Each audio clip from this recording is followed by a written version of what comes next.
Recently, I had a comment that was posted on one of my YouTube videos that it was kind of disappointed that I didn't do more videos. And the real reason is I really haven't had time. I probably will get back to them soon, but right now, uh, I've got other things in my life that uh, I'm more interested in. But I did come across the fact that I had made a lot of Facebook Live videos, and there was a lot of good information in them that some of it wasn't in the videos that I had currently listed. So what I decided to do was list these to my YouTube channel. And I hope you enjoy them. I hope you find more knowledge in them. And also, if you're not a subscriber, well, just go ahead and hit that subscribe button and hit the bell so you'll be notified. You select all. And if you like them, give them a big thumbs up. I hope you enjoy. But anyway, let's see. What we're going to talk about today is casting. We're going to talk a little bit about casting with molten metal, something that doesn't need patterns. You don't have to mix in investment or something like that. You know, it's not a matter of carving out of your bone. Well, it's not bone, if I could think of what it is, but it is bone, but it isn't. But no, it's the only thing you're going to need is some broom straw or some beans, or you could even use rock salt or anything that's hardened. Hard spaghetti noodles work nice. They do good. Pine straw is another one. Now, some of these, and whenever we get into this, we'll end up. Now, this is a bean cast here, and you can kind of see where it formed around beans. Nothing looks the same. Now, I did make a YouTube for this. I haven't posted it yet, but you can see how I took some. Now, this one here is different. I just drilled a hole in it. This one here, I'm going to mount a jump ring to it. I'll just solder a ring on it. But this one, I went ahead and drilled a hole and just mounted it with a jump ring, and I'll solder this one. Now I drilled a hole in this one, so you can just make this broom straw casting here, these others, and I had some others, but I wasn't as happy with the shape. So it's when you're doing this, it's easy enough. You just take and redo them. That's simple as that. You don't have to worry when they don't come out. Heat them up, melt them down again, and redo them. But anyway, we're going to talk about. I hope everything's good. I am getting I'm getting comments today, and that's good. At least I don't have a return vehicle. Let me make sure. Hi, everyone. I see a bunch of y'all on there. Yeah, Cuttlebone. That's what it was.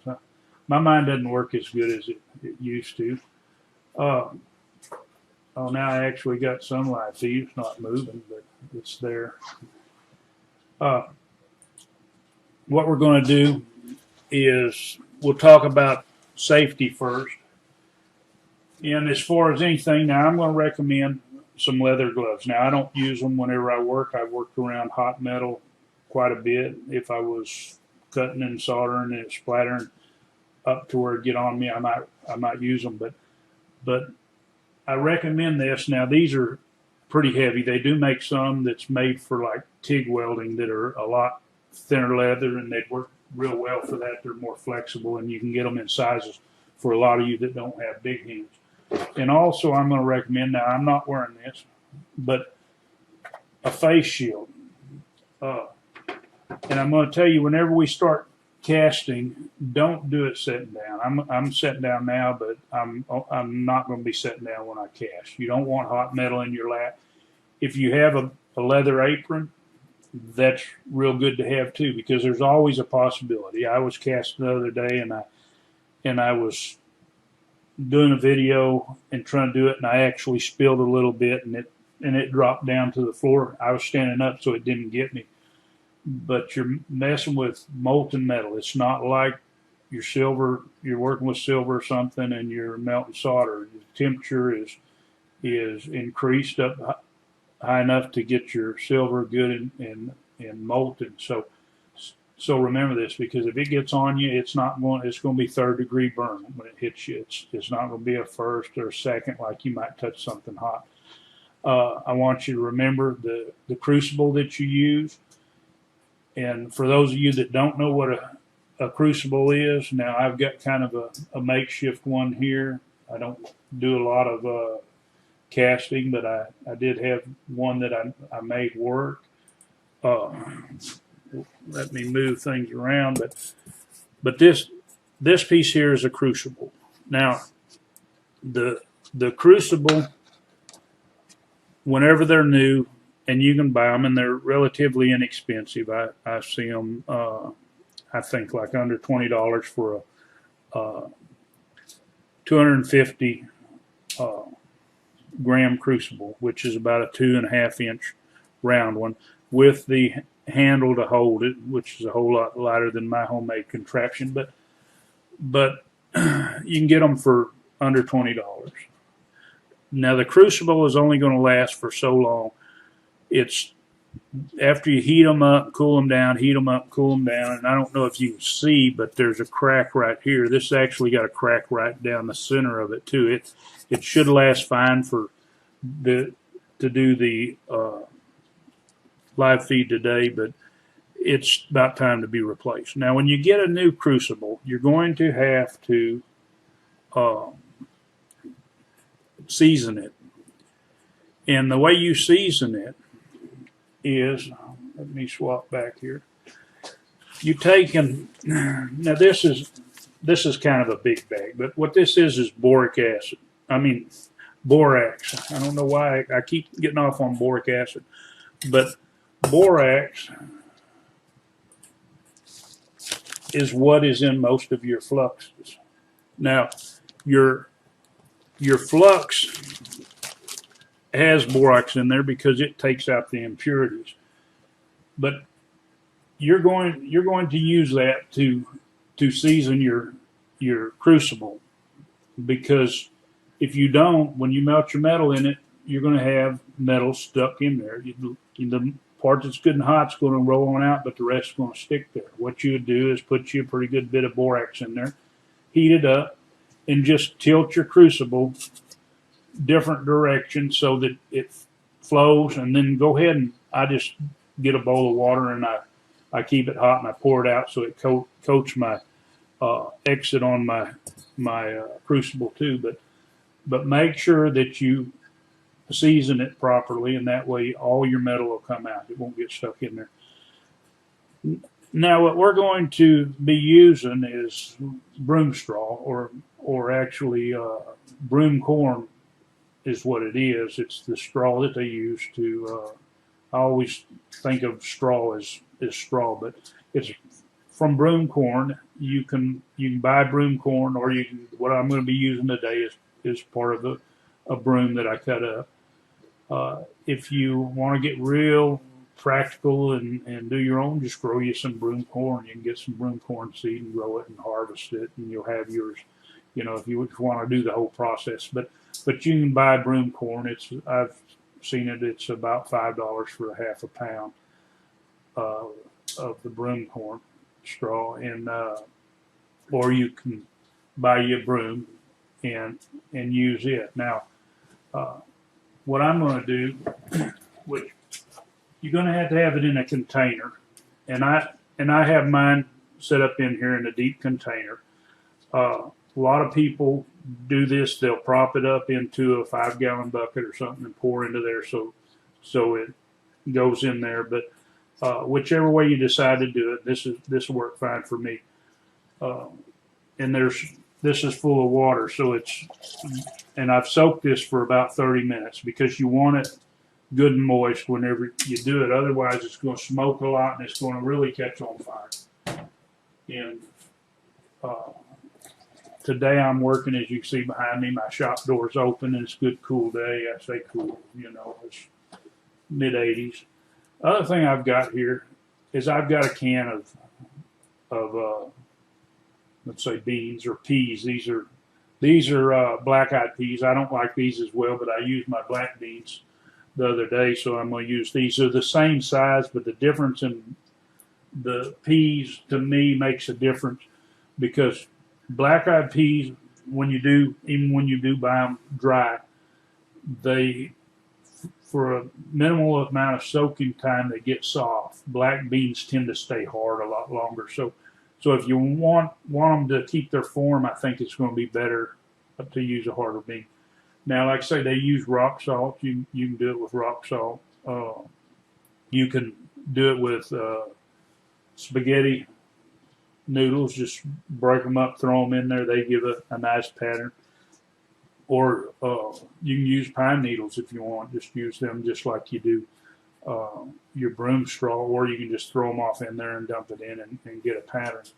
The biggest thing about when you use beans is, of course, the pattern's different, but you don't have as much cleanup. It's a whole lot quicker to clean up because the beans are already softened a little bit from doing them, and it's easy to pop them out when they're in the middle of your stuff. Now with broom straw, a lot of times you have to pull the straws out and different things. It takes a little bit more cleanup, but it's not really bad. So let me see if there's any questions or comments here for a minute. And let's see. You can use flux. Flux has borax in it, but you have the liquid with it. So you're going to be bubbling out liquid with your flux. And if anybody that's worked with silver, they know that the liquid's going to move stuff around. So, and especially if you have very much and you start heating it up, you're going to have to wait for the liquid to boil off and then cook it down. But you can use it. Also, I didn't mention, but you have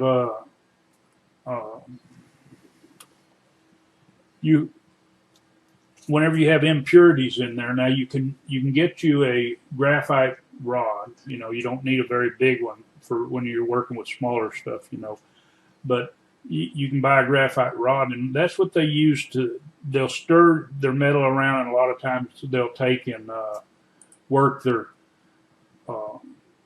their impurities off the top, because if you have very many, now if you're working with pretty clean metal, most of mine is. Now I put a little bit of flux in here, but most of mine's clean. Now whenever I start heating it, sometimes I'll see a sparkler or something on top. Now I can normally take my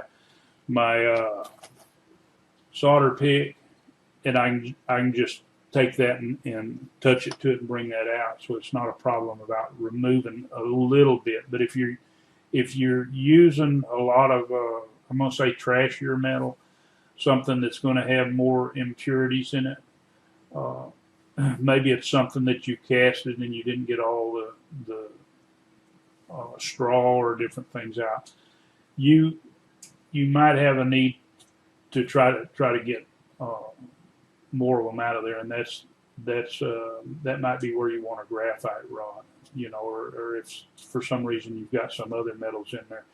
But like I say, the flux will gather them up, and then you can just rake them out. So in a graphite rod, like I say, is going to be handy for that.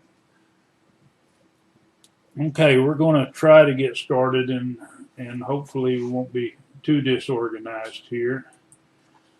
What I'm going to do first, I'm going to have to get set up so that they can actually do this. Now,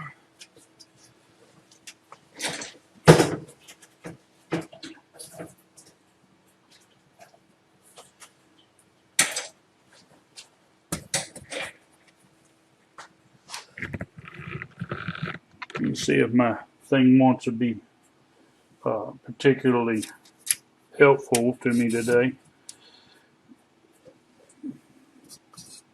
Now what we're going to do, and it might be a little hard to see. We'll see if we can't do it in a way that we can see it there. Okay. I'm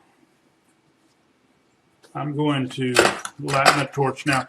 Now I have a glass of water here, and what I do now, if this has got any flame above it or something, then I'll go ahead and I'll dump it out. And whenever I do the bean ones, I don't put as much water in it, so that might. And this is going to be good to do when you're where you've got ventilation, because a lot of times you get some smoke from this. So now what I'm going to do, I'm going to heat that flux up a little bit. In this first batch, I have a lot of filings, so I want to kind of melt them down. I don't want to blow them all out on the table. But I'm just using my biggest torch. Now I say my biggest acetylene air nozzle, the tip, but I could get my oxygen acetylene, my big journeyman torch, and I could do this faster. But I'm trying to do this in a way that most of y'all can see and do it at home. Now, we don't get in no hurry because it's only going to melt as fast as it melts. And if you get too much heat in there, what you're going to break down your crucible quicker from heating up and cooling down. So there's no need to get in any hurry.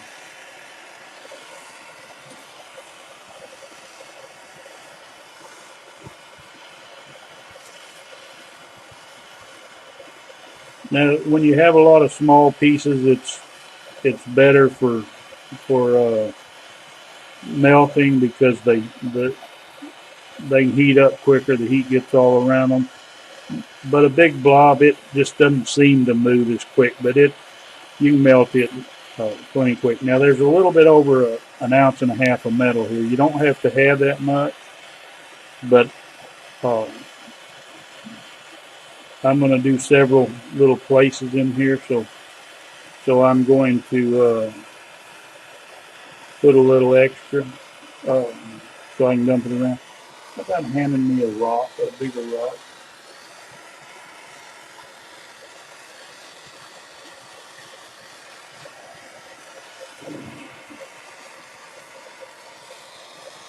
No. I'll see if I can keep from burning something up and keep that where it stays in the center a little bit more. Now you can cast this with less water and everything else, but and it's one of those things you're just going to have to play with. I'm not an expert at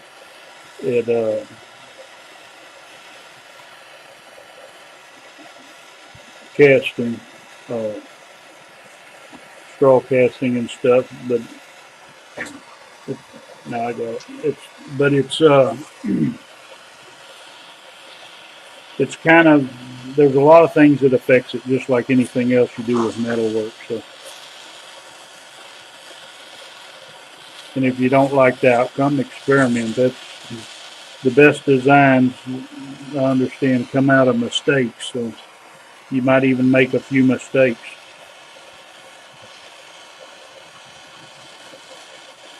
We might get this hot. If I'd have warmed this crucible first, it would melt it quicker. The second one will go faster, but it's got to heat up all the crucible at the same time. And let's hope it doesn't crack. Because you know Murphy's Law, anything that can go wrong will go wrong. So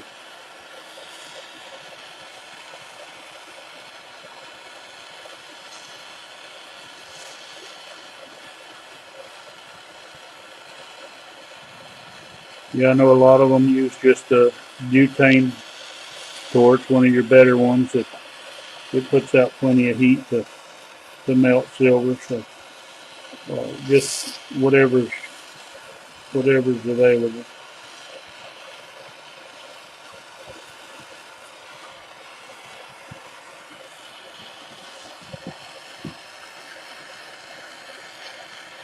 You see the little sparklers that are on top of there when it's heating.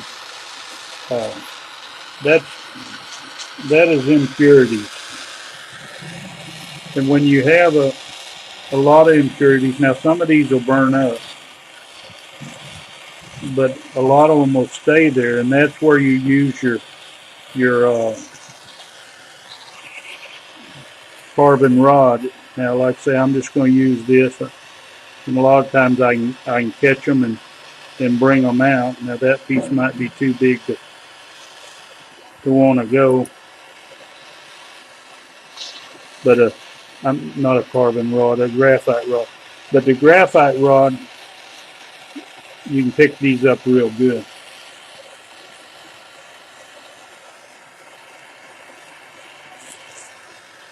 Now we're getting good and hot as far as we've got a good flow. So what we're going to do, I'm just going to take this metal here and I'm going to pour it into different spots in here. And I'm going to heat this in. You notice I tried to harden up before it got there. We'll heat this in, get it hot. So when it flows, it flows down in here. Now you could pour it all in one spot or part of the spot or whatever you wanted to do. I just let me pull that down.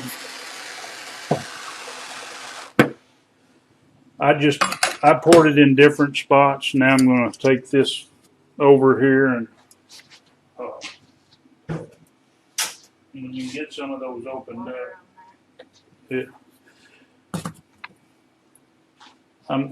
I'm going to, my assistant and saw technician is going to dig out those other ones. Now what I'm going to do is I'm going to get ready to cast another one. Now I'm going to put a little water in here. I'm not going to fill it up, but I'm going to put some in there.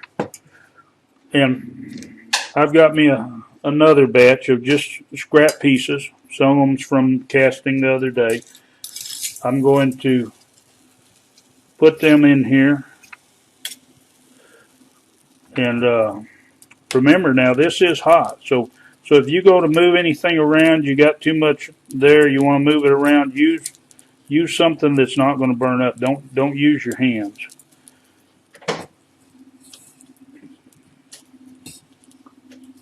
And we're going to do this the same way as the other one.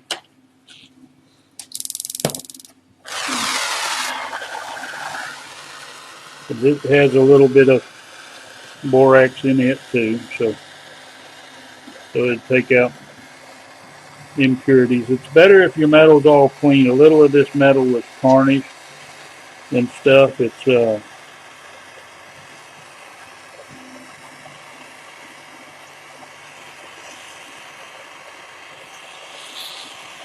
we're just going to melt it all down.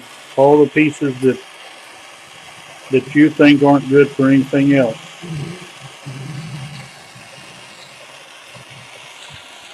I'm getting that nice breeze coming in. It's wanting to act up, but we really need good air circulation when we're doing this.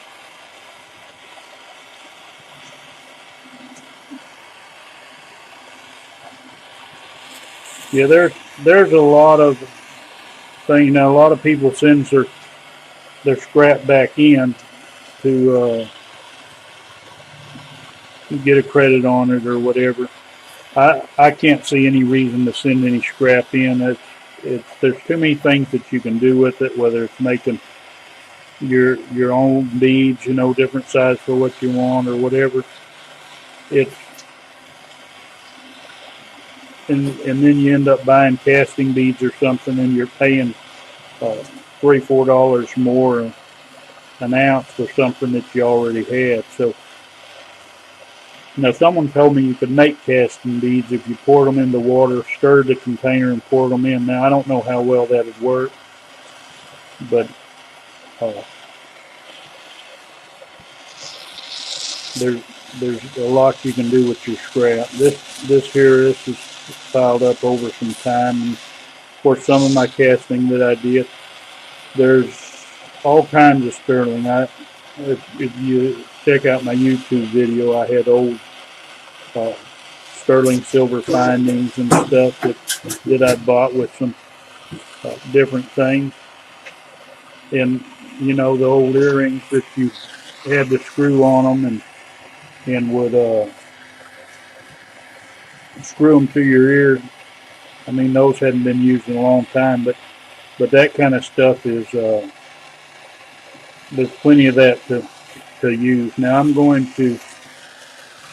these over just a little bit. Now I have found that if when I pour this in these beans, if I pour in the middle, it tends to go to one side. So that might be something to consider because the direction that the metal is pouring. Now, whenever I pour this, I like to pour it all at once, so I get a big flow. And so I'm just going to pour it all at once. And that's it. It's gone. You got a little smoke in there. We'll pull it on down, fill it up, turn this torch off. And boy, I tell you, the smell of burnt beans, that's lovely.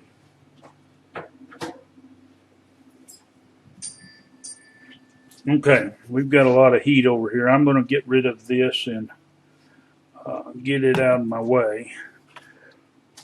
I really don't want to be burned up. I think I'll save that block. It's cooler than the other. We'll move these blocks and stuff over out of the way.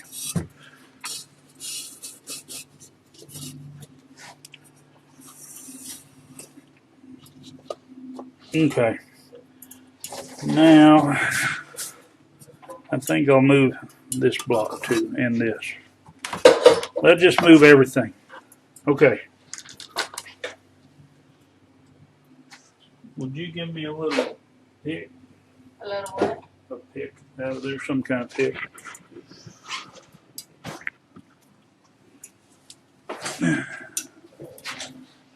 Okay. Now this is what we ended up with. I mean, this is once we take our straw apart, this is what we ended up with. It doesn't look as pretty right now as some of these, you know, but that's where we start out. And this is a bean cast.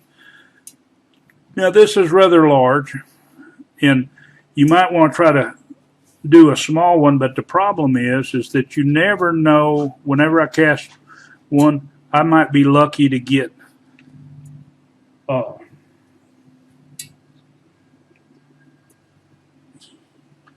is the melting in real time? Yeah, definitely. You're watching it as we're doing it. That's the actual melting with my torch. No taking time out. All this feed is live, so anything that you see is it's live. But you see these beans, they're soft enough, they break apart, and they just come out of here. And I normally wouldn't do this on my workbench, but that's where my camera is, and I'm not going to try to have my wife focus the camera on this and have to look at the screen too. It's different looking through a video camera and doing it, but when you're using a webcam, if you was using a cell phone, it would be easy enough too. But we just break these beans apart and we take them right out of here.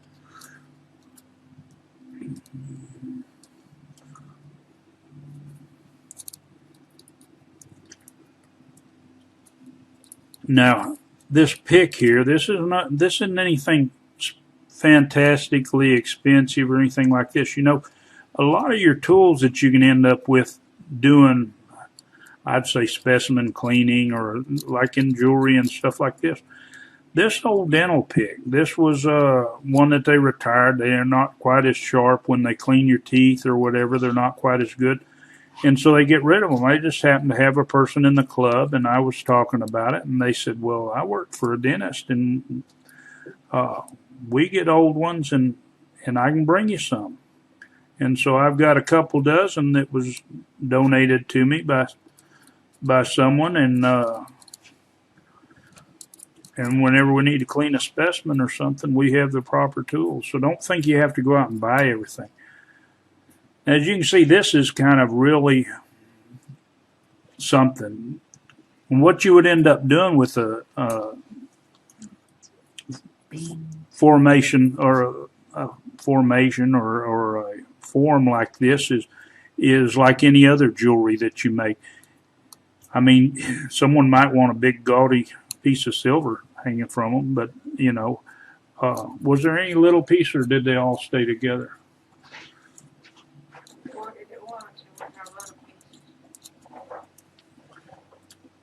But somebody might want a big piece, but it's so easy to find places and take your saw and cut off pieces and form whatever you want.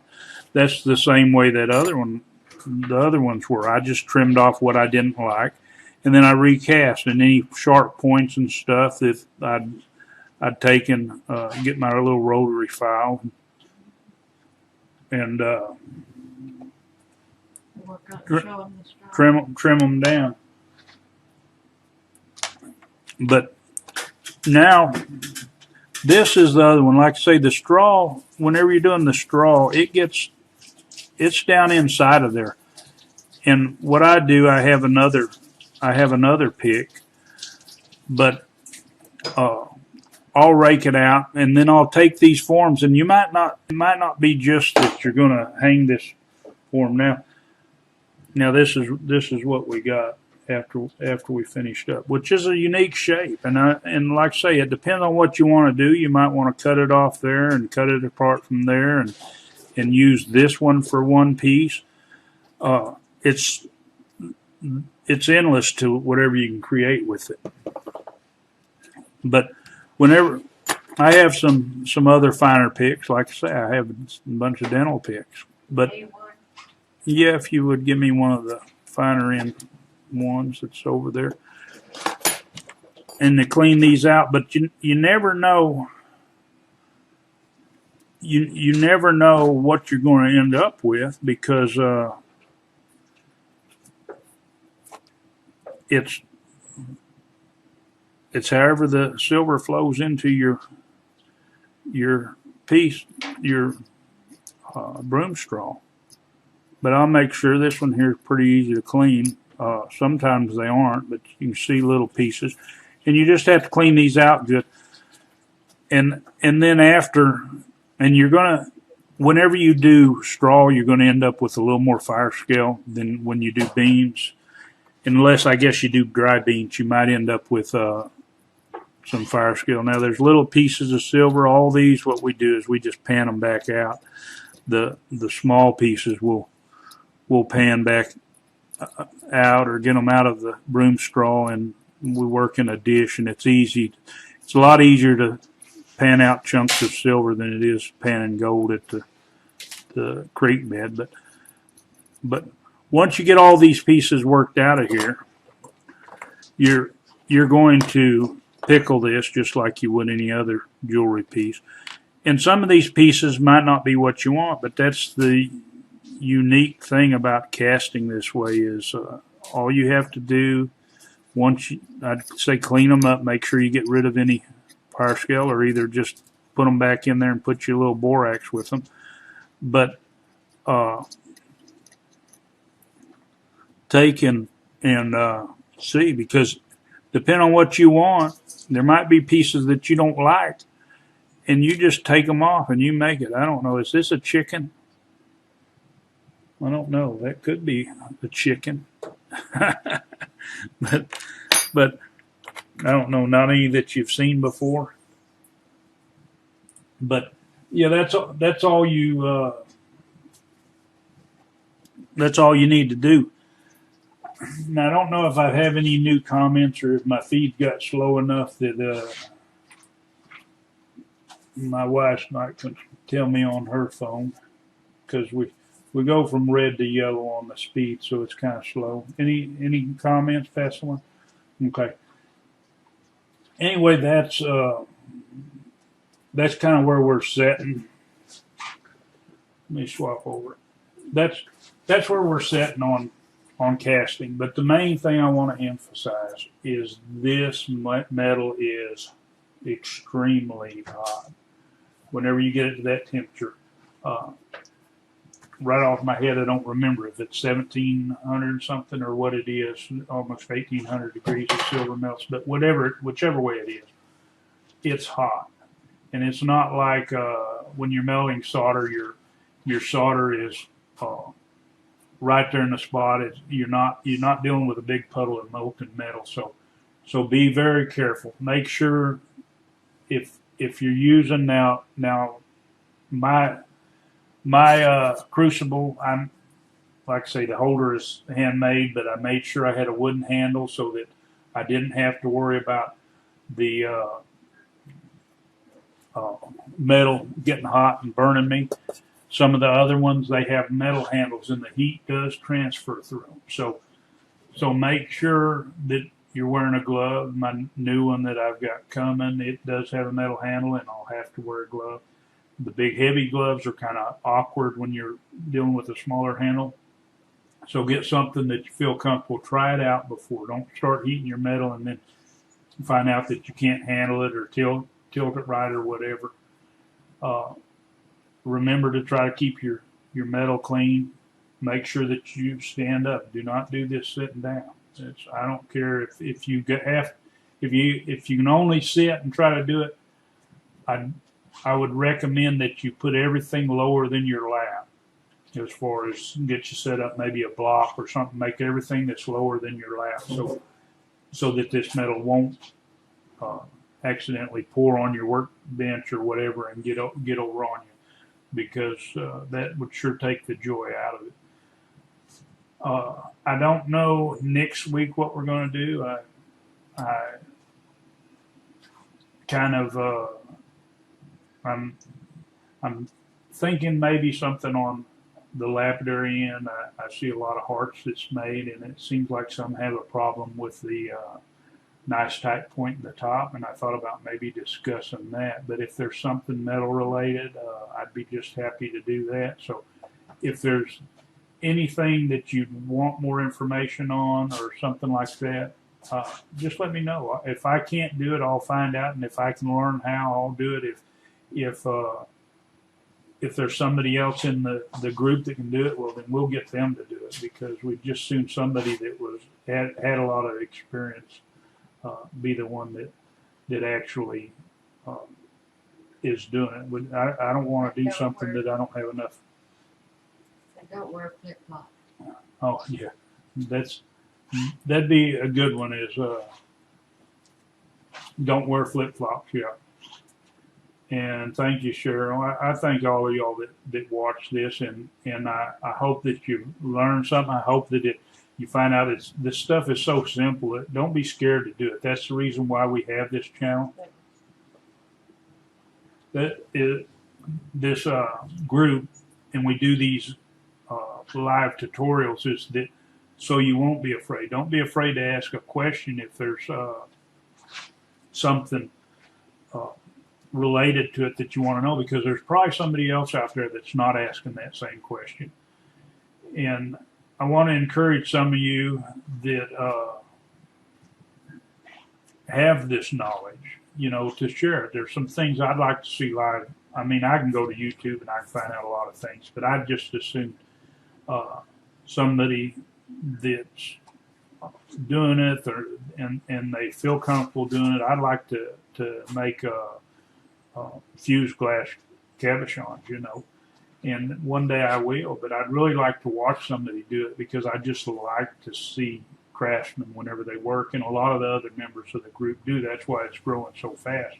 So if you have knowledge in any area that you might think that's helpful, and don't worry if somebody doesn't tune into your live feed. Sometimes we get maybe 100 people tune in. Sometimes I'll tune in for a minute, but I really don't have time to watch it. Because after it's on there and you have, 1,000 people go and take the time to look at it, and a lot of them more than once. So like I say, I hope it's helpful. and we'll see what we can come up with for next week. And if you have any suggestions, just let me know.